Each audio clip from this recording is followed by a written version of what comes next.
Dr. Dugan, Muggs and Bugs. You like that? Muggsy and Bugsy? That'd be great. Muggsy and Bugsy. You like that with the Dr. Dugan.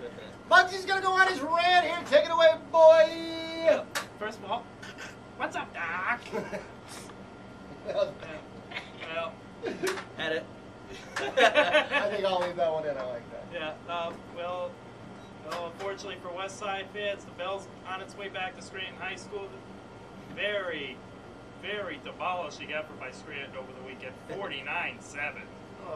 Joe McCarthy took the opening kickoff, 85 yards for a touchdown, and that was pretty much all she wrote. Scranton's defense had a very masterful game plan against Sweeting and Gillette. Sweeting and Gillette, they're very good athletes, but if you were there, you could tell that it took their best efforts just to keep West in that game early on. And Sweeting, I think, if he touched the ball maybe 10 times in that game, I would have been surprised. He wasn't doing anything rushing. I think he only caught one pass, and he only had one kickoff return, and that was after the game was already in the mercy rule. Gillette, he had about 50 yards rushing. He scored West's only touchdown on a screen pass.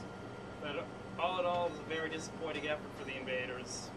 But you have to give props where the Knights are due. You got to give the Knights. They had a great game plan. They executed it, and the Bells be making that trip over tomorrow morning. Congrats to the seniors from Scranton High. You know, they're playing in the last Bell game. A lot of those kids aren't going to play high school football again. And, you know, what are they, 3 or 4 and 2 now? Or 3 and 3. 3 and 3 now, the Scranton Knights. Who knows where they stand in the playoff, you know, unless they go on a nice run here. But congrats. But you know what? They have hats athletes. to the Knights. Cheers, guys. You brought it. Yeah. You brought it. You can't take it away from them. You brought it, West did. All right. Hubie, I heard you were at Rutgers over the weekend. Yeah, hence the hat. I had to blend in with the Rutgers crowd here. Thank you to all those who took care of me and my friend Bob at the game. If you happen to see this class 50-yard line seats, 25 rows up, line 50-yard line right there. Man, I am telling you, what can I say? Rutgers defense, wow. Yeah, it was a very tough effort. Hubie only caught one pass for 2 yards. Yeah, he's in mostly a lot of special teams, but it was like Tino threw interceptions all day. Their defense was all over him. Graham could not get running like the week before. It's like they were just keying on him, waiting, and when he couldn't get anywhere, he just threw an interception. Yeah, they waited and waited, and eventually Sinceri started throwing interceptions. Yes, very nice venue Rutgers has. Very yeah, they remodeled it. Yes. Trying to build that program again.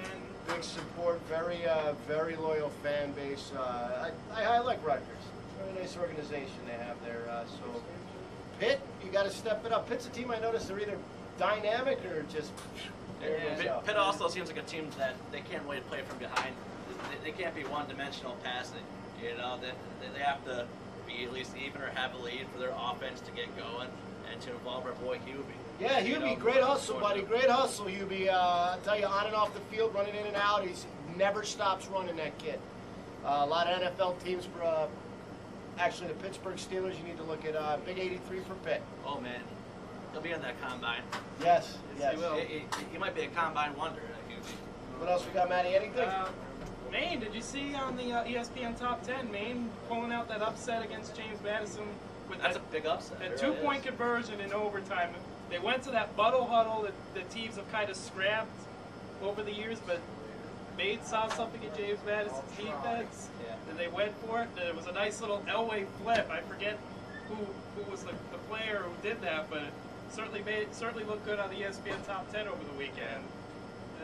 Sean Botman had a couple of tackles, coming off the bench, working their way in that defense. The sky's the limit right now for that team. They're 2 big wins in 2 straight weeks. Like I said, doesn't get any easier. Rhode Island this weekend at home up there in Maine. So we'll see what happens. And I noticed you're wearing your North Carolina shirt. Babby this year, he got a start. Yeah, he got the start. His first start in college, right? Yeah, I think North Carolina's had some injuries among the linebackers, so Babby got a look. It wasn't a great game to watch, but 14-7. But Babby, he certainly getting his time. And Matt McGloin. How'd Matty do? Did he get in? Did he get out? Yes, he did. It was another one of those Well, the 1986 National Championship team was in Happy Valley this week, and it certainly looked like a 1986 game. Penn State defeated Iowa 13-3.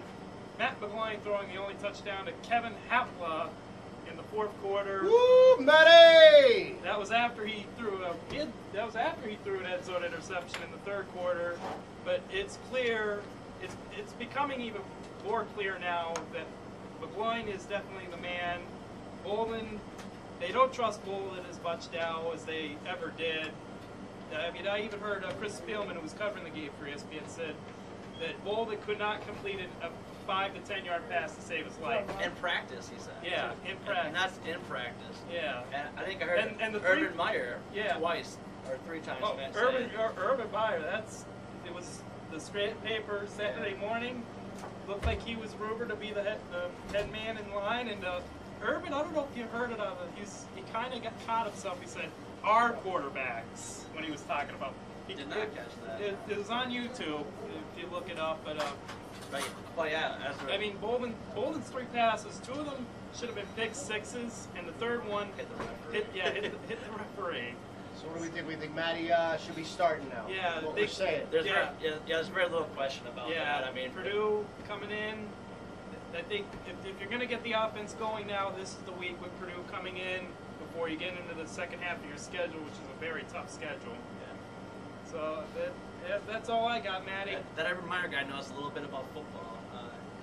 If I say so myself, and he thinks Matt McGloin should be the starter, unequivocally. So. I think Matt McGloin should be the starter as well. You see Matty McGloin is a big fan of Mattyvison.com. Also, as is UB Graham. And for Dr. Dugan, I am Bugsy with Muggsy. This is the Mattyvision Sports Report. Coming after the break, shortstop for the Atlanta Braves, Carl Zanker. You're watching Mattyvision.com. We dream big.